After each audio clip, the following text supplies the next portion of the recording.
Namaskaram to you.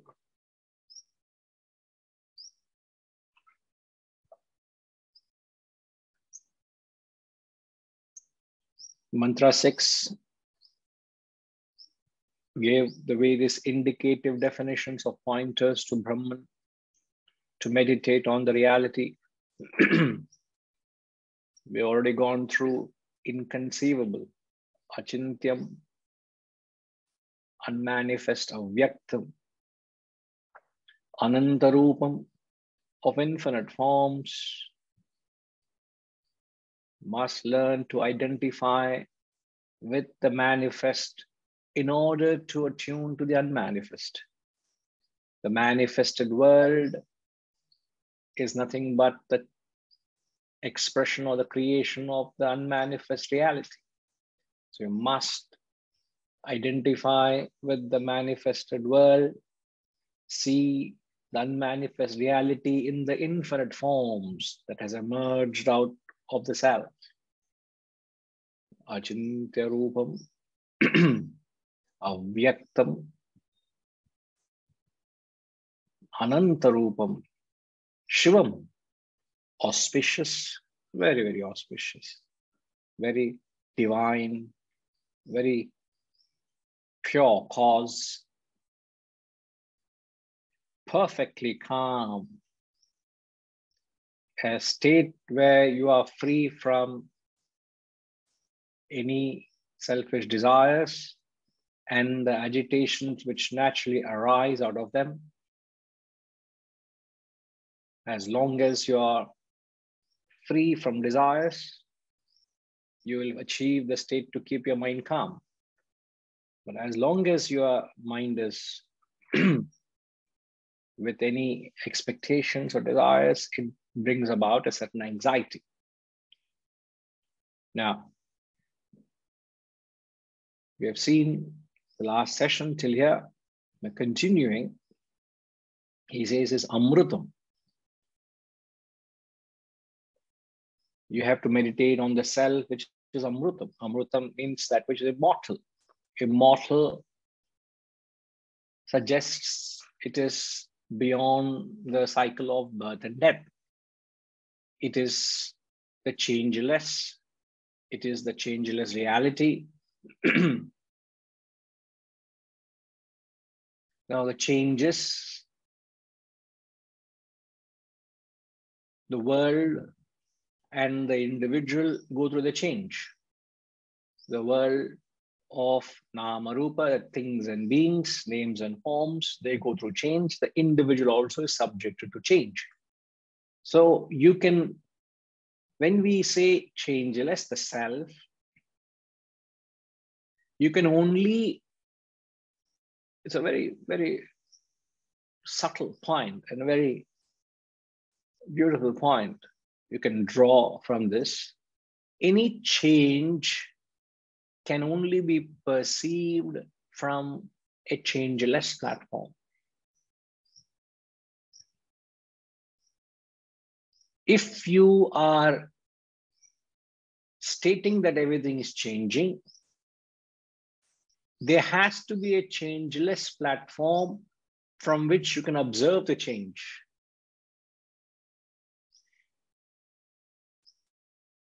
If you are from a changing platform, you cannot observe the change.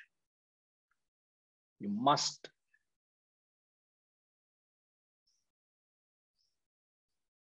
understand that there is a changeless platform. The changeless, he says, is the self, the immortal. So what we are saying is you can notice a change only from a changeless platform. Now, when you are standing at the railway station on the platform, when the train starts moving, you see the change. You see the change of the train moving. Why do you see the change? Because you remain changeless.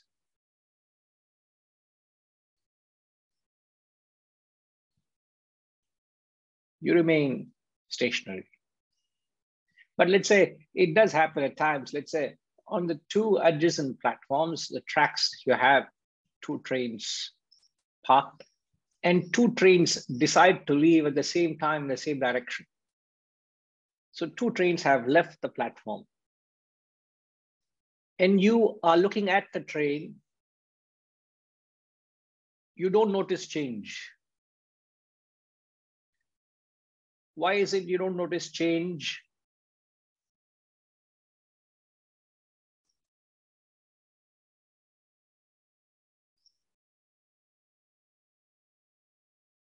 Amitama, why is it that you don't notice change? But when you are from the platform, you could notice a change.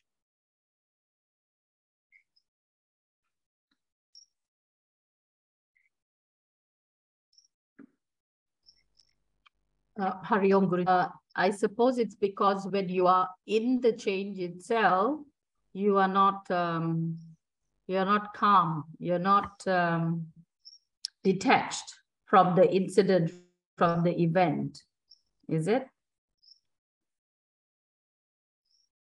But when you're on the platform, still not doing anything, then it's easier to have visibility of that change in front of you. So when you're on the platform, you are the changeless. When you are in the train, you are changing. You're changing, yeah. Okay. From a changing platform, you can't perceive a change. Now, we're only trying to establish how the connection between the changing and the changeless, the mortal and the immortal. See, many times we assume, but how do you establish that there is an immortal, changeless reality? This is how you can establish it, you know? Yes, sir. Yeah. So even when you're in the train, you're moving with reference to the outside world, but with reference to the train, you're not moving. You're stationary. You're seated at a place, or you're on an aircraft. You're not moving with reference to the aircraft, but with reference to the outside world, you're moving. So there is this perception of movement or change with reference to.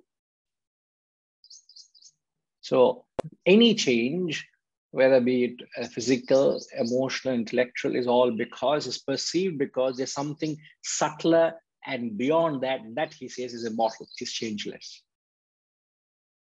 All right? Great. Yes, thank you. So the next he says is the Brahma Yonim, the womb of Brahma.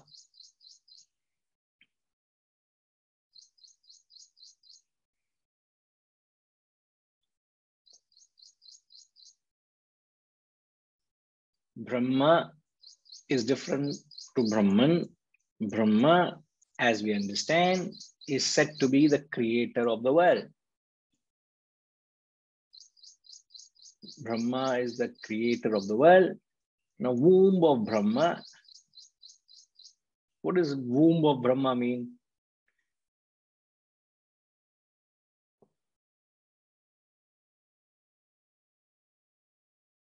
How do you understand the womb of Brahma?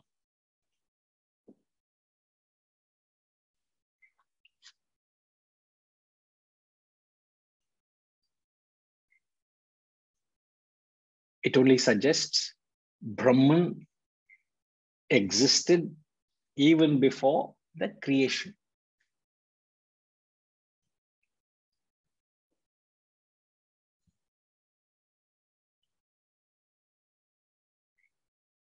Just like the rope exists even before the snake. The snake exists. So the rope exists even before the creation of the snake. So Brahman, can we say Brahman is the womb of Brahma? Vasantama?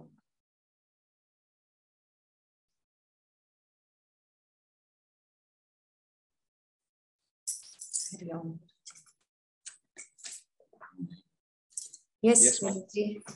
We can say, because self is everywhere, all pervading. So it is the womb of Brahma also. Brahma is the creator of Brahman, the world. I'm so sorry. Brahman. Yeah. Brahman is the all pervading. It is also the womb of this Brahman. Brahman is the womb of Brahma, who is the womb of the world. Womb. See, from Brahma came the world. But where did Brahma come from? From Brahman. So the womb of Brahman refers to the self. The self, the Brahman. The Brahman is the cause from where Brahma has emerged, and from Brahma the creation has emerged. Isn't it? Nice. But what is sad is we are limiting it only up to the Brahma. We go to the temple of, it's a sun temple, or you go to temple of Brahma. Very rare you find temple of Brahma, isn't it? Because everybody is complaining at the creation, so they don't like the creator.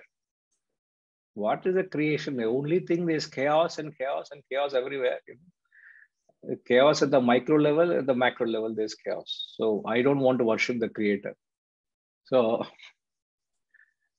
but nobody dares to go beyond the scope of creation and say, who is the creator? Creator is Brahman. Okay.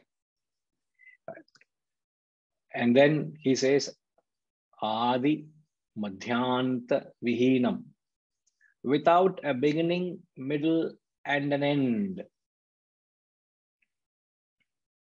Without a beginning.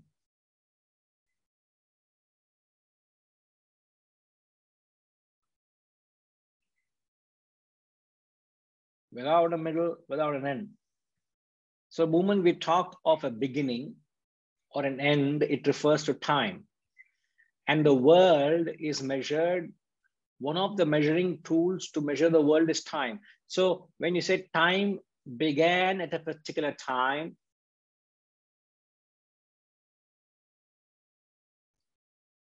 time, what is time? Time is an interval between two experiences. There is no time at one first experience. Time is an interval between two experiences, just like distances between 2 points. There's no distance at a point, isn't it? At a point, there's no distance. So a time is an interval between two experiences, but time is only born at the second experience. There's no time at the first experience. But Brahman existed at the very first experience. Therefore, he says it is without a beginning. When the world began at the second experience. But Brahman existed in the first experience. I hope you're following. Subhashi, you're following, Subhashi? I hope it is not too complex.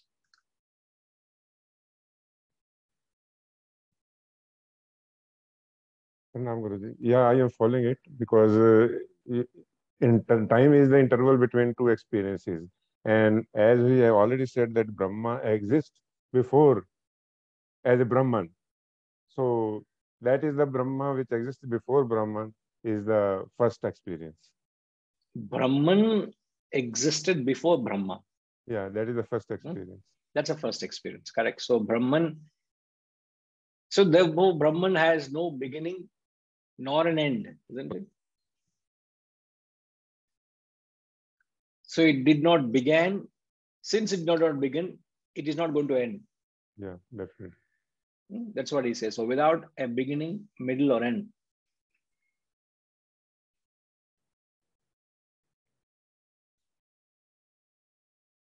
Relatively, even the waking world seems to have no beginning.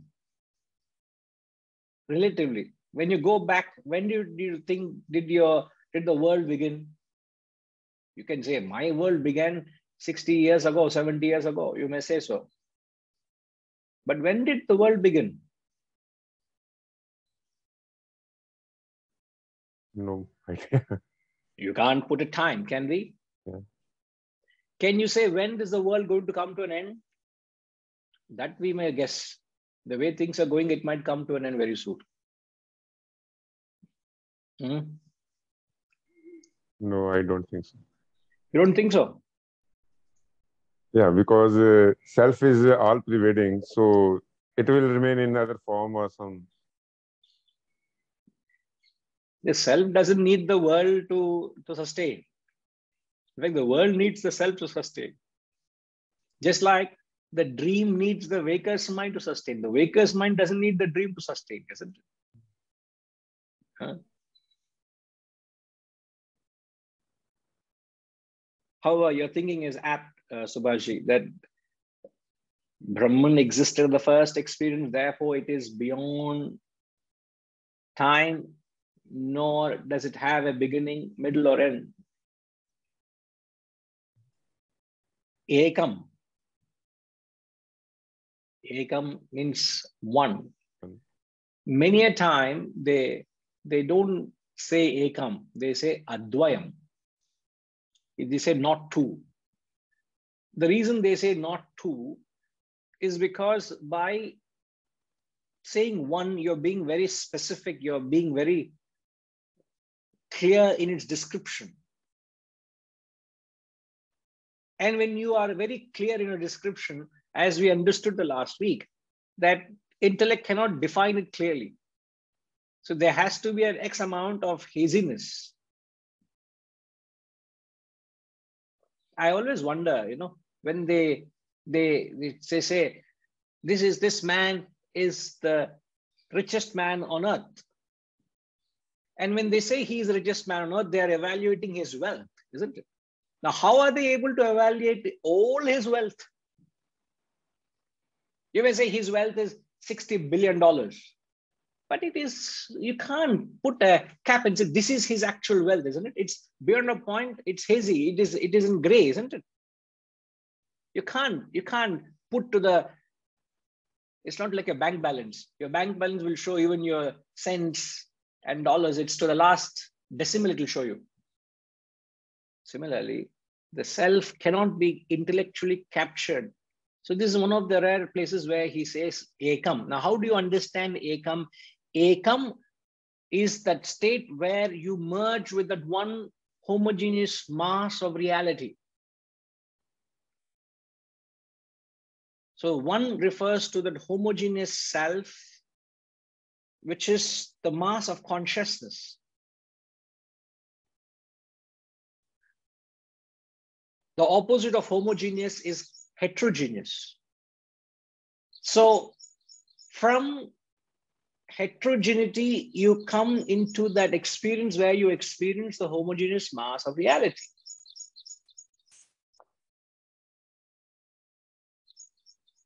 Now, when you evolve spiritually, the evolution is from plurality to duality, from duality to non-dual. These are the terms that are used to describe the state of evolution. So when you are in the phase of sadhana, we experience plurality. Now, what is plurality?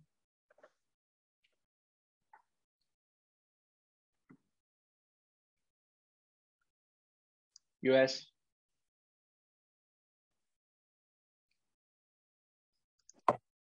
Otherness.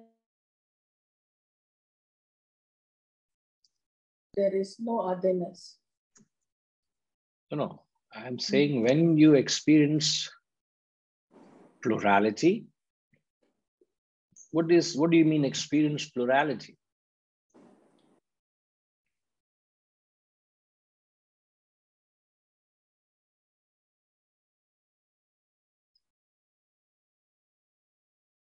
In reference to, plurality.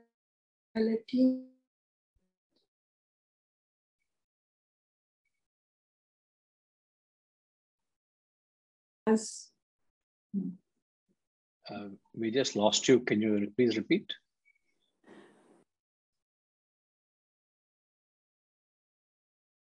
Names and forms. From what little I could get, I think you're saying plurality is when you experience the names and forms, the multitude of things and beings, isn't it? Now,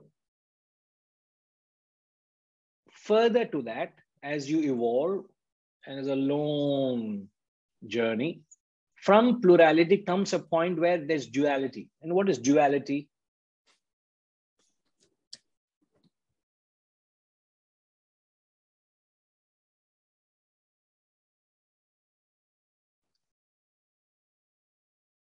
I think Ushama is having some hiccups.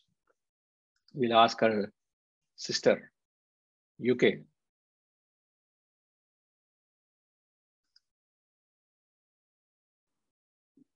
Namaste, Guruji. It is you and Brahman. Yeah. The duality is, there is two. There is you and Brahman, right? And the non-dual is? Non-dual is only Brahman. Non-dual is only Brahman. So if in these three simple terms, we see how the progression happens. One is from plurality to duality. To non-duality. Oh. Now, if the entire sadhana is in the phase of plurality. Now, what is the lowest common denominator? In mathematics, we learn LCM, isn't it? LCM, lowest common multiple or lowest common denominator, you know? So what is the common factor you see? What is the common factor you can identify with? I'm considering the entire spiritual journey is in the phase of plurality. Duality. And then comes a small, stage of duality. In the stage of duality, a seeker is in the state of partial realization, where you only see God. I hope you all are following what I'm saying. I'm just expanding on the term ekam, one. One is the homogeneous self, is a consciousness, okay? Taking that concept, I said there is heterogeneity. Heterogeneity means a plurality. So this vast realm of spiritual journey is in the realm of plurality. Then comes a short stage where you go through the experience of duality, where you see Brahman, which is a state of partial realization. And then comes a stage where there is only non-dual Brahman, which is total realization.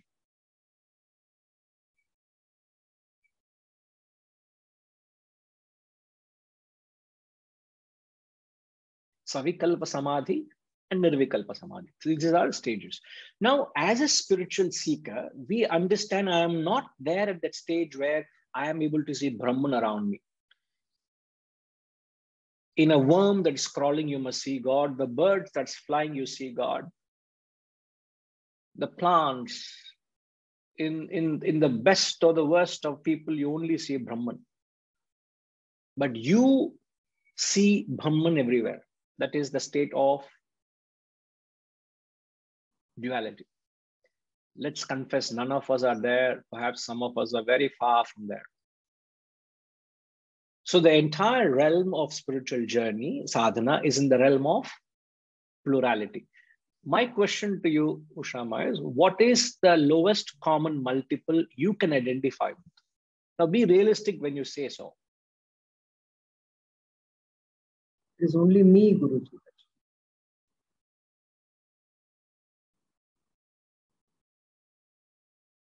I don't know whether because what I gather from the answer is that you're not understood the question, because your answer is not correct. Not that you're technically not correct, but the concept is not there what you get. Now, what is the lowest common means? What is that common factor where you can love everyone without any, there are differences, but you say, I love you. And there's a certain limit or a threshold you reach. Beyond that, you start having a certain abhorrence, a hatred, a certain dislike. You can't identify.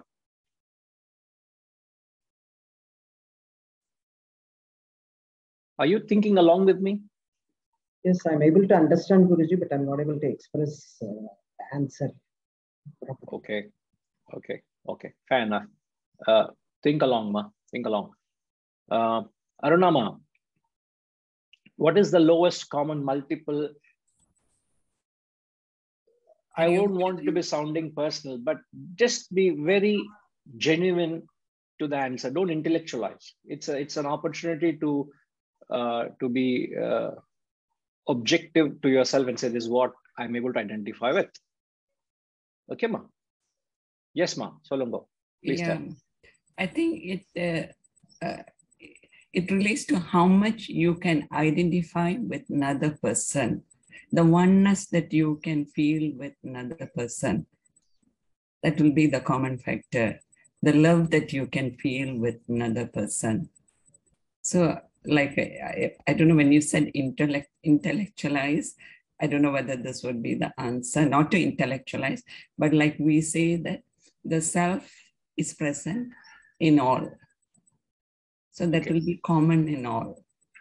But we are not at our level, at the level of plurality, we are not able to identify with it. So maybe it is like, I would say, how much can you identify if it is, I'm thinking at a very, at our own practical level, a very applicable level. Yeah, that means how much I can identify with the likes and dislikes, the needs and desires, the aspirations of another person. That's what that comes to my mind.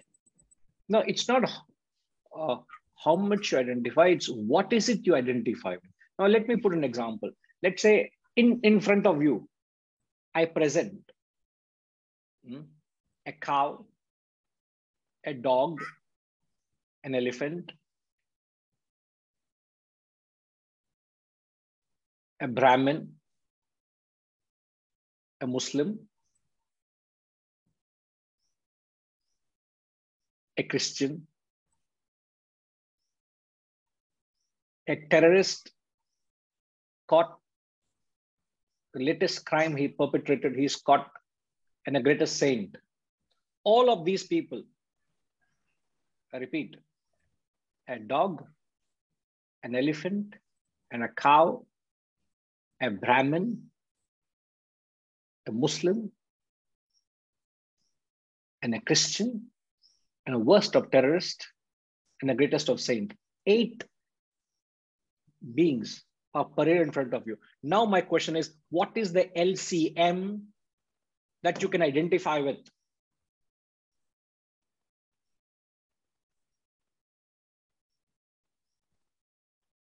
Okay, to add, make it easy for you, I have Dr. Sri Kumar also. Dr. Sri Kumar is her husband.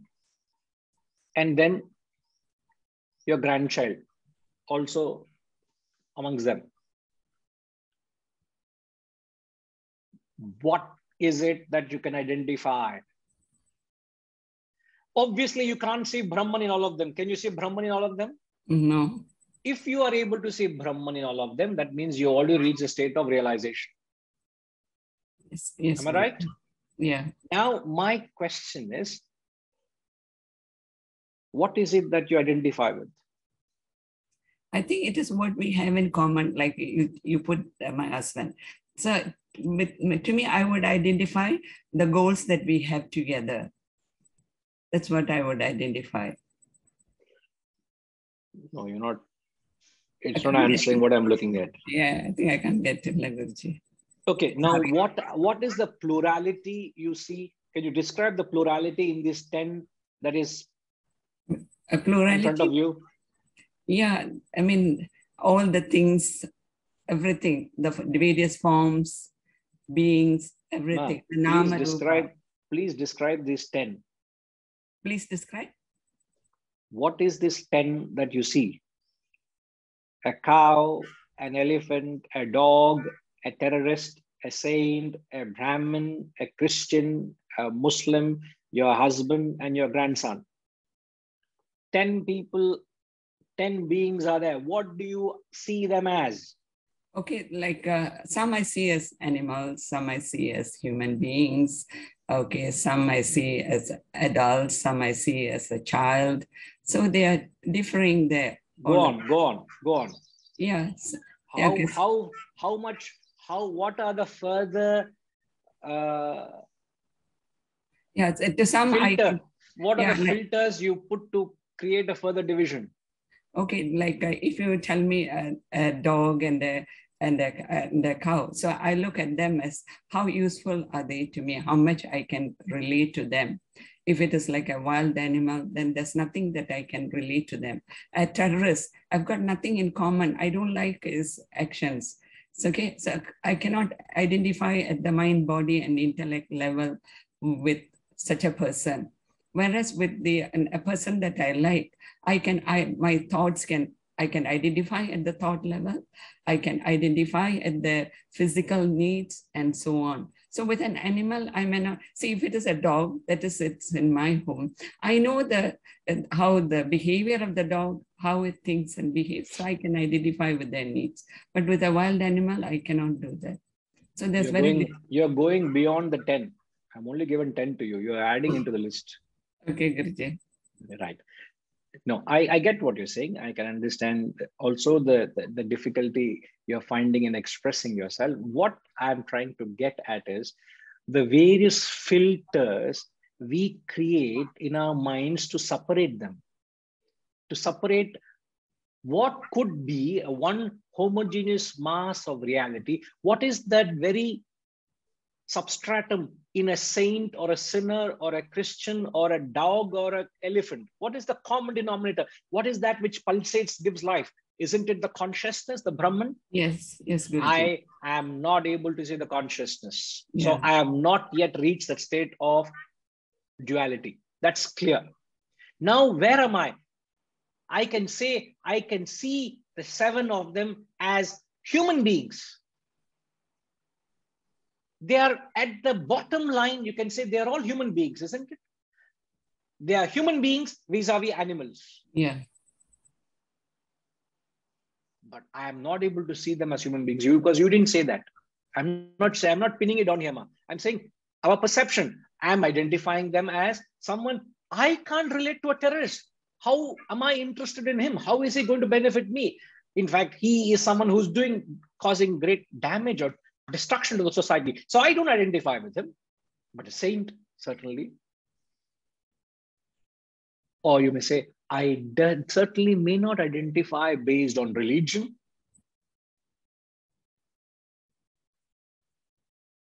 So you see, there are filters of religion, there's filters of caste, there's filters of color, there's filters of creed, there's filters of social status, there's filters of relationships, there's filters of, you could say, they're all living beings. Guruji, can I ask a question? Yeah, but like Guruji said, the filters that we have, aren't they all coming from our thoughts? Isn't it our mind that is creating the filters? Our desires that is creating the filters? Yes, it is one's own thoughts. We are not able to relate beyond the limitation of your own thoughts, which is in a way spiritual ignorance. You are limited in your thought. When your thoughts are pure, your perception is clear. So the thoughts are, our perception is clouded by the conditioning of our thoughts. So Guruji, can I ask, can we say that the thoughts are the common things that connects us with others? So if I have the same thoughts as my husband or my child, then there's unity, we are connected together. But I cannot identify with the thoughts of... Does that happen? Fundamental question. Guruji, sometimes there are, as husband and wife, we don't always agree. No, sometimes or most of the time? No, I would only say sometimes. Okay. You are Not in a good always. mood. You are in a good mood today. I give it to you. No, I get what you're saying. Yeah, yes, it is, but it's not necessary, ma. As I said, you may not appreciate a particular religion. You may not follow Christianity. You may not follow Islam. But why are you filtering your identification with that person as a living being, as a human being? Tomorrow, somebody meets an accident on road ahead of you. Would you try to help him based on religion? No, we would Or would you say someone needs help? You put aside all that color which clouds your thoughts. Outside, you may not be able to identify with a particular religion, but at that point, you go beyond religion, don't you? You just go and you have an identification. Even a stranger you help, known or unknown. So I'm only trying to bring out the concept of what is your LCM you're operating with. And when you assess yourself, most of the time it is I and my family. Beyond that, I if at all it is extended to my larger family, to say all members, all citizens of this country are my brothers and sisters, to say that. Whether it doesn't matter where you are, as long you are a Malaysian, I identify with you. So you see, you can start raising the bar of what is your LCM. So a man who is able to identify with the duality, reach a state of duality, he has gone beyond all this self-imposed barriers which only creates an abhorrence.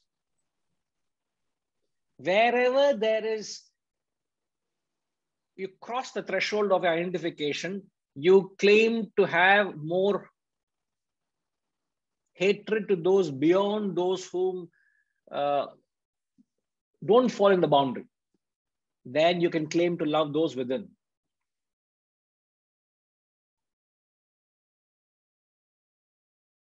You have more hatred for those who are not in the boundary than for the love you claim for those who are within the boundary.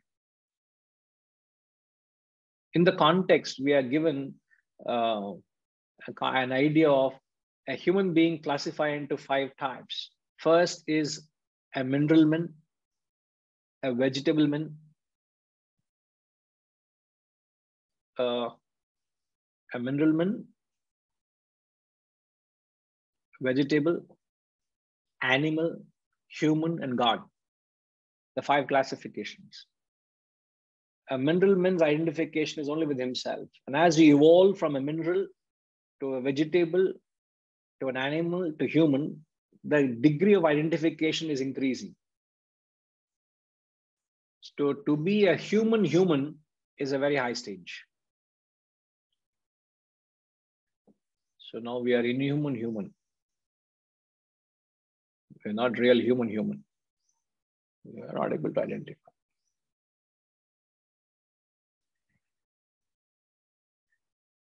Yes, Mayama.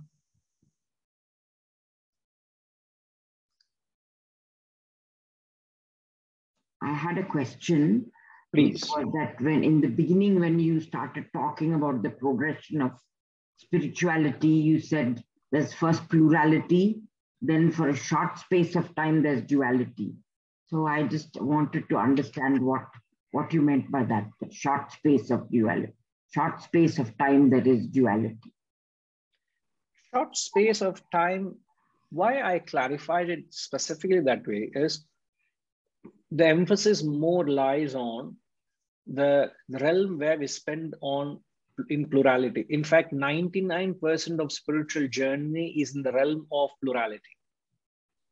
1% is in the stage where you are in duality, and then you merge with the reality.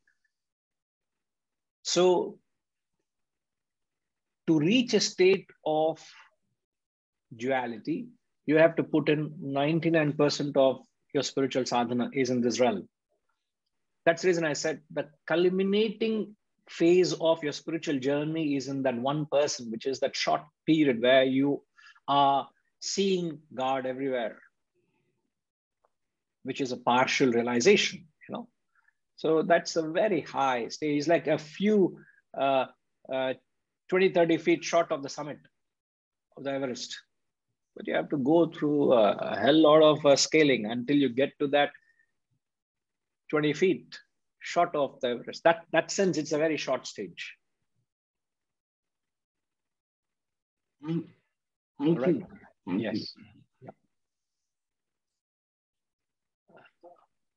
Am I missing someone with the name?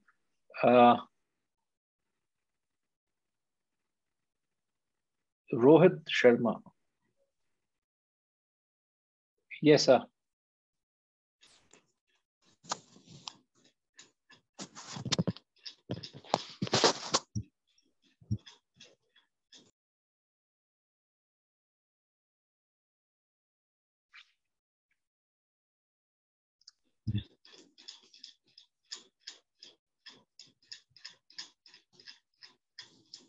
Hello, can you hear me? Hello. Yeah. Yes, Hi. please. Yeah. I was actually sending the comment on to all the group. I think it went to you directly by mistake. No, that's okay. That's okay. Yeah. But I just want to clarify: are you the Indian captain? No. It's just that I share the same name. I wish you become the Indian captain also one day. Thank you so much. Yes, sir. So what is it that you're clarifying, sir? I see you made a point. I guess, you know, to the question you said that why the duality is short or something, was what I was understanding. I just first wanted to check, you know, I said it's the body that is common. Is it fine? When you mean body that's common means what? I mean that, you know, in all the stages, you know, whether we are humans or animals or whatever, it is kind of that we are all the time more concerned about, you know, what we are at a very basic level, you know, whether we are of different religion or different kind of species. The thing that is common is, you know, the matter which we are made of, rather than, you know, the brains or the spirituality that comes quite later. Like a physicist will see everything as electrons, protons, and neutrons, isn't it? Yeah. Whether you give him a solid, liquid, or gas, he only says it's all combination of these molecules. Mm-hmm. So in that sense, you may say we're all nothing but matter. Yeah. Okay, And and going forward, you know, I felt, you know, it's more the mind, the intelligence, you know, as we evolve, you know, maybe we are all humans, but however in humans, you know, somebody is more, the intelligence level differs. So somewhere in between, you know, that is where, you know, as you said, that duality, why is that for a short time? Because, you know, either we go up or we come down. So it is kind of tough to maintain, you know, that balance in between for a sustained period of time. Sir, that stage of duality is a very high spiritual stage, as I explained a little earlier. Yes, so yes. one who reaches that stage will not fall back. It's to reach that stage itself is very difficult. I guess, you know, if you don't, there would be some parameter, I guess. That's what we are trying to create a sadhana. That's a sadhana. The practice is in the realm of plurality. So we need to understand, where am I? Now, it's like asking the question, what is it that triggers the hatred in you? Mm-hmm. What is it that triggers the abhorrence or non-identification in you? Yes. You start identifying with that object or being. If it is a religion that triggers a hatred, I would say, why are you generalizing?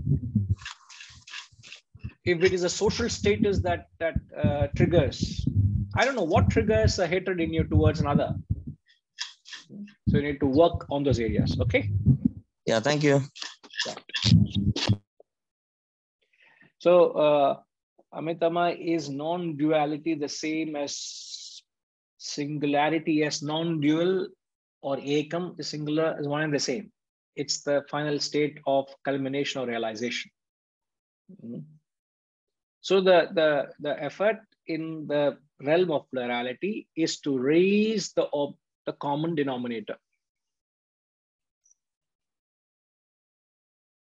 So what is the common denominator that you can identify? It determines how spiritual we are. The more spiritual you are, you will go beyond the differences and see a commonality.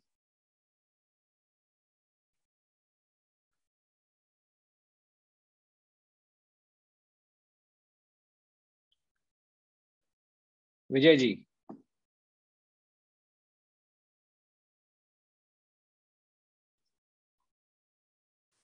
Pranam Guruji. Maybe the best way to perhaps start is to see everything as a creation of God or Brahman. I mean, difficult to implement, but at least you cannot have a bigger filter or a coarser filter. Yeah, but then whether you are able to attune to that level, you got to be realistic. It's like you can be a sportsman, but to directly plant you at the international arena and say you will play, who is playing the Wimbledon finals tomorrow? Who won the match yesterday? Rajima, who won the match yesterday? Ramji, who won the match yesterday? My God, so much vairagya I have not seen anywhere. We are all still in the era of Federer and the Lever, perhaps. Paul, Federer took an injury break. He didn't retire yet. Please don't make him into antiquity. After Nadal lost, I lost interest, so I have not followed. But Nadal didn't lose, no. He just I know he gave up. Pulled out. Yeah. Let's say, assuming Djokovic would have gone. Yesterday was the other semi-final. Yeah, he would have won. There's a fair chance of he going into Mayama. That's the question I am asking. Who won the thing? And you are asking question back to us. So only in different form you're asking, you know. So let's say if Djokovic has gone, and let's say Vijayji loves to play tennis and he has been a tennis player, I'll say you have got the wildest card entry to play finals with Djokovic tomorrow in Wimbledon. Guruji, I think it's Nick Kyrgios, according to Harishji. Oh, Djokovic lost. Djokovic lost? No. No, it's between Djokovic and Nick Kyrgios, I think. Nick won because Nadal walk over. Gave up. Yeah. So I'm just trying to create a parallel in a mundane sense. It would be, you would say, sir, are you out of your mind, sir? I have a passion for tennis. I play tennis, but where am I and where is to play a Wimbledon final? I wouldn't even be qualified into the first round of Wimbledon. So we have to be very realistic. Therefore, I said the entire spiritual journey is in the realm of plurality, and your journey, your starting point of effort is what starts the abhorrence. If we cannot, if we cannot see, everybody as a creation of God, the next best thing perhaps is to see something good or see something common in everything around us. That's the next best thing we can do. Sir, going back to the example I gave to Arunama, when 7 people were there, you can identify people based on their spiritual status, whether a sinner or a saint. You can identify based on their religion or relationship, or you can say they are all human beings. So even to say they are human beings is to rise beyond all these differences. And that itself is a very high stage, sir. I'm not even talking of seeing God there, God in them. That's too difficult. So therefore, I'm saying we've got to be realistic. We've got to be realistic as to where is that I should see a oneness. Ultimately, you will see a oneness everywhere. Ekam. All right, sir. Yes, Ramji.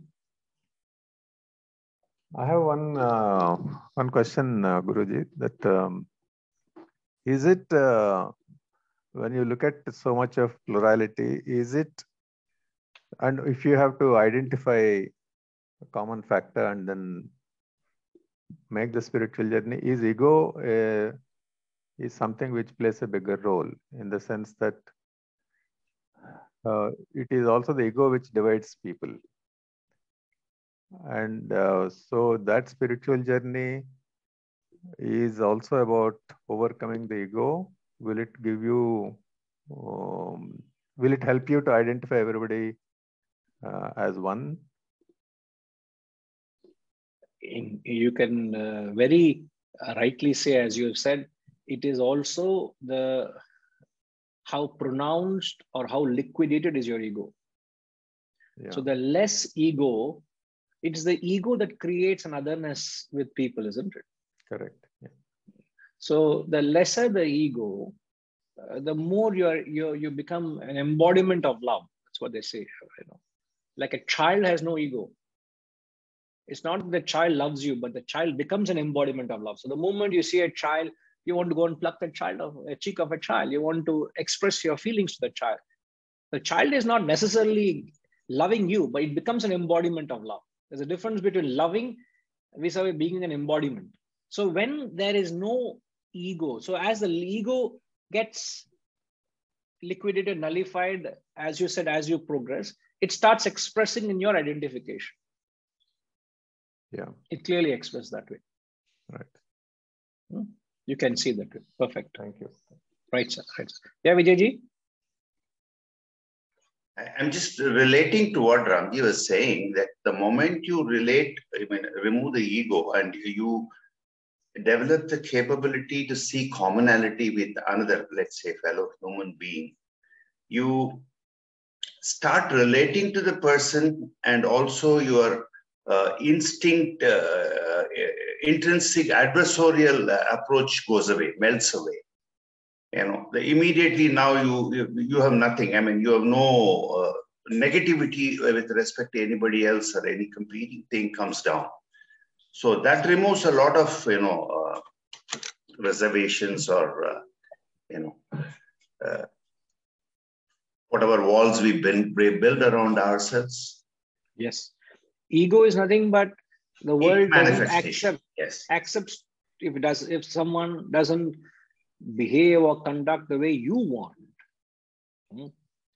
You present a very strong or a curt attitude, isn't it? We use the segment, I mean, relating or forming ourselves into segments in a positive way, then a common positive way, instead of you know, a separating way. Yes. Thank you. Yeah. So you're right. When the ego gets nullified, you're able to see from other person's perspective. You're able to identify with other person. Otherwise, only I and my all the time.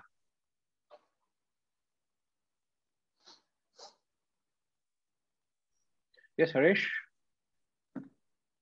Hariam Guruji. Guruji, when we are all young, growing up as children to adulthood after our teens, I think, I mean, at least for myself, I grew up in a very innocent or naive state of thoughts that there should be love and care everywhere. But Guruji, as we grow into our adulthood, we come across so many experiences with the world that we end up seeing a lot of situations that we didn't even know existed in our thoughts, experiences. So we went from a very innocent mindset, and the experiences took us to a mindset where people are corrupt, they're bad, many of them are mean and evil. So if I grew up, example, Guruji, as, let's say, passive good, and the world at many stages is aggressive bad, how do we see the oneness in those experiences over many years as we're growing? We're experiencing so many types of people. While I understand that the world is not catered to our needs, but we're in an environment where we are being treated, or where we're being treated in such cruelty or meanness or whatever we're being treated as. How do we see the oneness when we are directly in that stadium where we are being attacked by the world from the aggressive bad perspective? How do we deal with it, Guruji? It's very difficult at that point, Harish. You know, when, as you say, an aggressive person is a person who operates with a superior faculty on the intellect, and a passive person operates on feelings. You know, as you said, one could be very naive and very good natured, but they become victims of the aggressive bad people. At that point, you become a victim of it. So it's very difficult at that point to rationalize or approach it from this way, unless you've already acquired enough wisdom to ensure you don't become a victim, or you understand them, and understand them that this is what their nature is. I have to deal with them intelligently, you know, because you can't change their nature. Can you change their nature? No. So the best way is to understand their nature and deal with it, which is relate with them in a manner where you don't become a victim.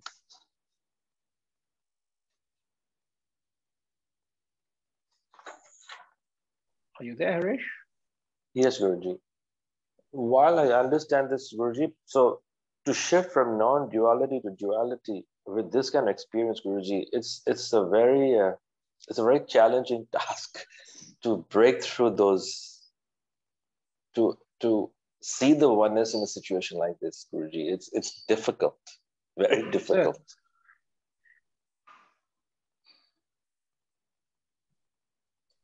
So to non-duality to duality, let's leave it, as I said, Wimbledon final.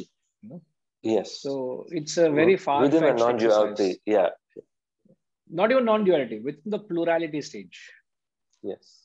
Yes. I'm sorry, I meant plurality to duality. I'm sorry, I meant plurality to duality. My plurality mistake, to duality, yes. You know, Maurice Maeterlinck, he says a very beautiful quote. He says, happy and blessed are, H-O-U-R, happy and blessed are, is when wickedness stands forth revealed. Happy and blessed are is when wickedness stands forth revealed as goodness bereft of a guide.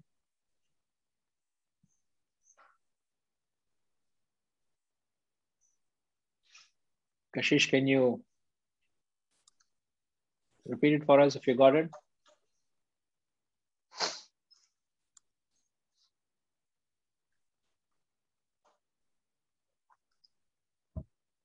Guruji, I'm still trying to type down the second half of the sentence. Happy and blessed are is when wickedness stands forth revealed as goodness bereft of a guide.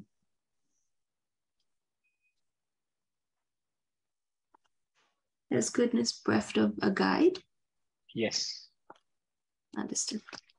So happy and blessed are. Your R means your life, your moment. At any stage of your life is blessed. When is it blessed?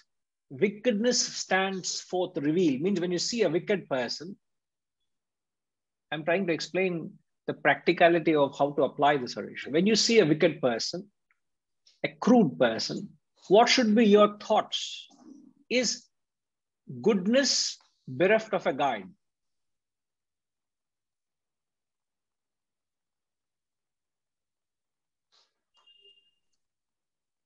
You see, bereft of a guide means when you see a wickedness, when you see an imperfection or crudity, you see him as potential goodness It's just that he didn't have a proper exposure, a proper upbringing, a proper education. If he got the same thing as I had, perhaps he would have been same as me or better than me. So you see him as potential goodness, which he says is bereft of a guide. So you feel sorry for his lack of exposure or lack of maturity. So it is your maturity. You see the other person as immature and you forgive him. So you have an attitude of forgiveness because you are mature to an extent where you understand them as one without opportunities or exposure. So the thought processes in you is not to hate them, but someone with a long way to go in terms of spiritual development. So you feel sorry and you forgive them. So you don't have any abhorrence or animosity within you. So Maurice Maeterlinck, he says this. So your life is happy and blessed when wickedness stands forth revealed as goodness bereft of a guide. How many times can we say that? Goodness bereft of a guide. That's what Christ did, isn't it? Father, forgive them. They know not what they do. When he was being crucified on the cross, he said that. He said, these fellows don't understand. They are too childish, immature. So he said, I forgive you for what you're doing. So this is the wisdom that you accumulate, that when you need it in moments like that, it'll come and serve you. You don't allow the negativity to harbor in your mind. You are able to instantly seek shelter. I remember this saying to Lakshmi Ma.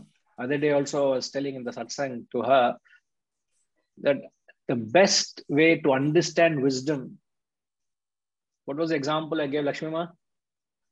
The best example of wisdom is the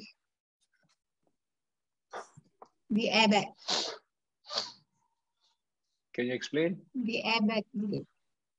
The airbag that has come out, that should always be there.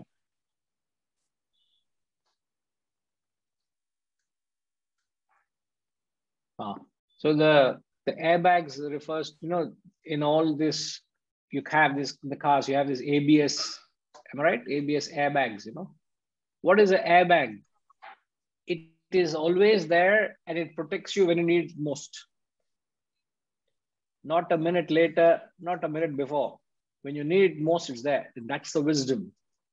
When you have this wisdom, it helps you and serves you when you need it. When you end up with a mental accident, this wisdom will come and protect you. So I would say wisdom is like an airbag.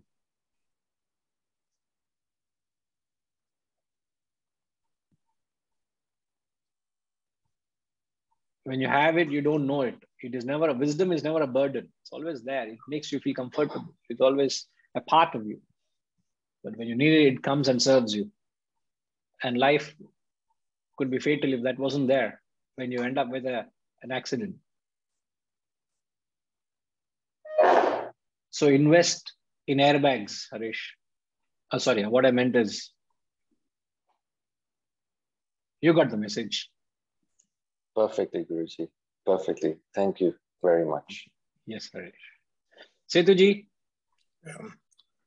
Hari Om, Guruji. Yeah, this no, my observation is that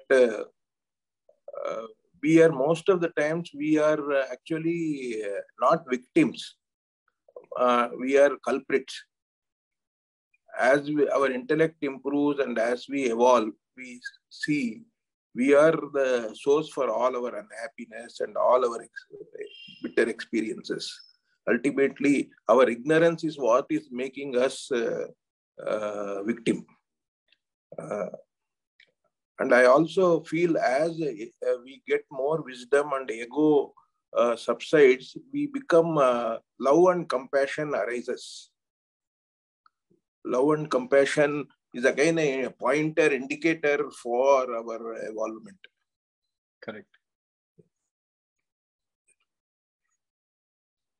Sir, I think soon you need to be given a stage or a platform, sir. No. all this learning from you, Guruji. Yeah. No. I think you've so beautifully said it. You know, we are unknowingly we become culprits, not realizing when we think we are victim, but we're not really victim. We are culprits, and since we are responsible for what we are going through. See, in our industrial estate where I had industry, most of the more than 50% of the units were sick, and when the regions, every industrial estate, small industrial estate, you have a lot of sicknesses there. But when you go through you ask the entrepreneurs what are the reasons for sickness, they say, bank is not cooperating, laborers are not cooperating, customers, market, this thing, so many power and bureaucracy. They give umpteen reasons, but ultimately when analysis is done, it is the management failure. He is the culprit, he is not the victim. So this analogy can be extended to anything.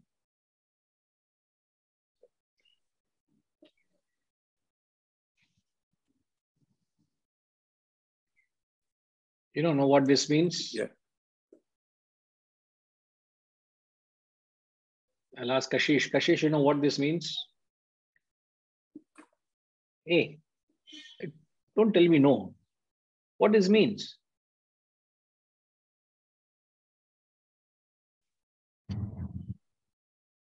Guruji, I don't know. What does this mean? Don't say don't know. When you are this finger, what does this finger symbolize in the palm? When you do this. Oh, pointing? When you indicating. there's this indicating finger, the pointing finger. You usually use this when you are trying to find a fault with another person, isn't it? That's true. Isn't it?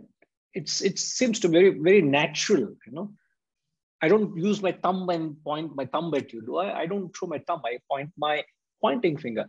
And naturally so, when the pointing finger is outward, when you're extroverted, the thumb is in 90 degrees, okay, away, and the other three fingers are pointing towards you. So this, can you not only theory, practical also you should do, correct. So the three fingers refers to the flaw at the physical, mental, intellectual. You have flaw within you, the three fingers pointing towards you. I could have the same flaw at all levels of my personality, or it could be a threefold flaw within me, but yet I'm pointing my thought towards you, my attention outward and blaming the world. As Setuji gave example of an entrepreneur finding reasons to blame everybody except their own selfishness and inefficiencies of the management, which has created the crisis. So this ego, this pointing finger is the ego. So when the ego is outward, the separation between the ego and the thumb symbolizes the Atman or the self. Now, can you imagine why is the thumb the self? Is because without the thumb, let's say if I have lost my thumb, my whole arm becomes redundant. I can't do anything. I can't even hold a pencil. I can't hold anything. I can't do anything. So the whole palm, the whole arm gets the vitality or functionality because of the thumb. So thumb is the Atman. Now the moment I shift the pointing finger from the outside world towards the self, you see the transformation, Kashish. Okay, I point this way. Okay, so when the ego, the pointing finger, from the outside world turns towards the self, it becomes the Jnana Mudra. This is the symbol of Jnana Mudra. Yes, it's very cool. So the ego, when it's pointing outward, it separates you from the self. You don't see the flaw within. But when you turn your attention towards the higher, when the ego tries to identify with the self, the union between the ego and the self creates a zero, which is symbolizing the union with the self. And this is the Jnana Mudra. Even when you're doing yoga, many a time you hold your fingers in this Jnana Mudra.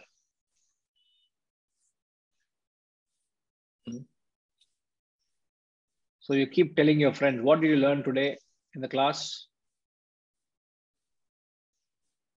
You just keep doing like this. In fact, you take a photo of this and put in your DP.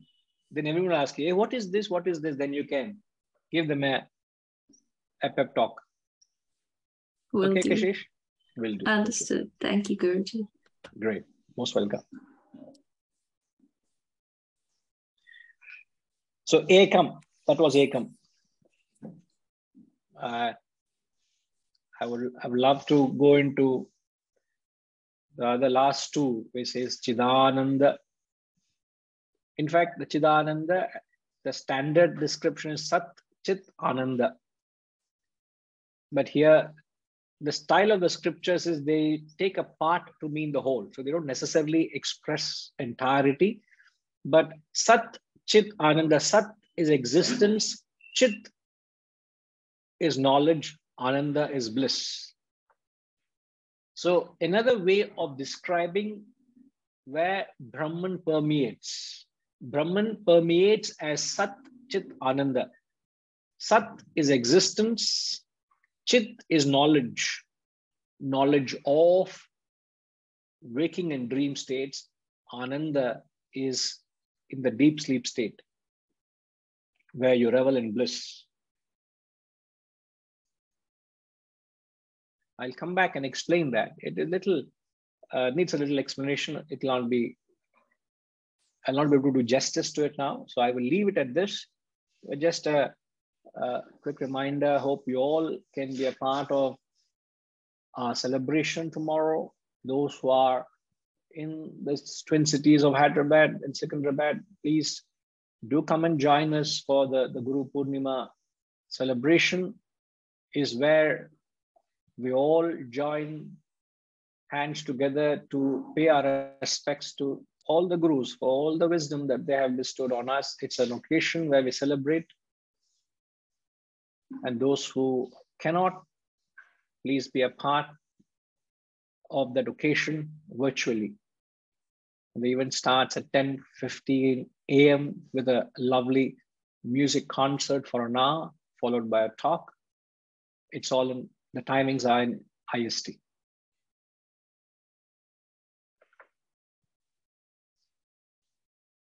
Om